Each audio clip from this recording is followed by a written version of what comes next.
An electric vehicle company that says it plans to build an assembly plant in Pryor now says it lost $160 million in the last quarter. News on 6's Ashlyn Brothers is live with what those losses mean for the company and their plans to possibly build that plant. Ashlyn?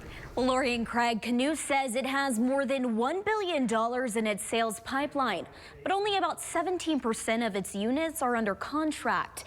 The company says orders for another 27,000 electric vehicles are considered refundable.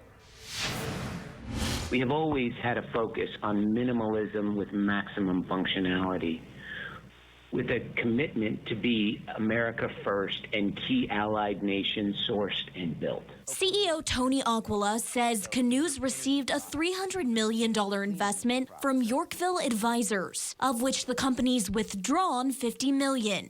Despite the investment, Canoo reports a net loss of $164.4 million, up from $112.6 million in Q2 of last year. The company says it received contracts from the United States Army and NASA for vehicles. Walmart also signed an agreement to buy 4,500 delivery vehicles. Aquila says they are gearing up for the start of production on Walmart's vehicles by the end of the year and hope to deliver the first cars early next year.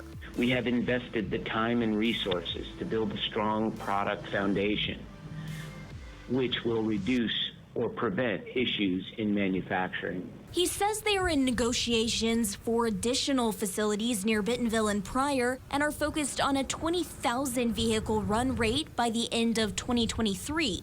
Aquila says they finished 90% of their structural crash testing.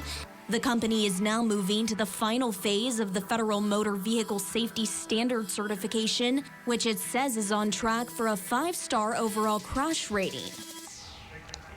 Now looking ahead to the rest of the year, Canoo anticipates that it'll be spending about $200 to $250 million for operating expenses and another $100 to $125 million for capital expenditures.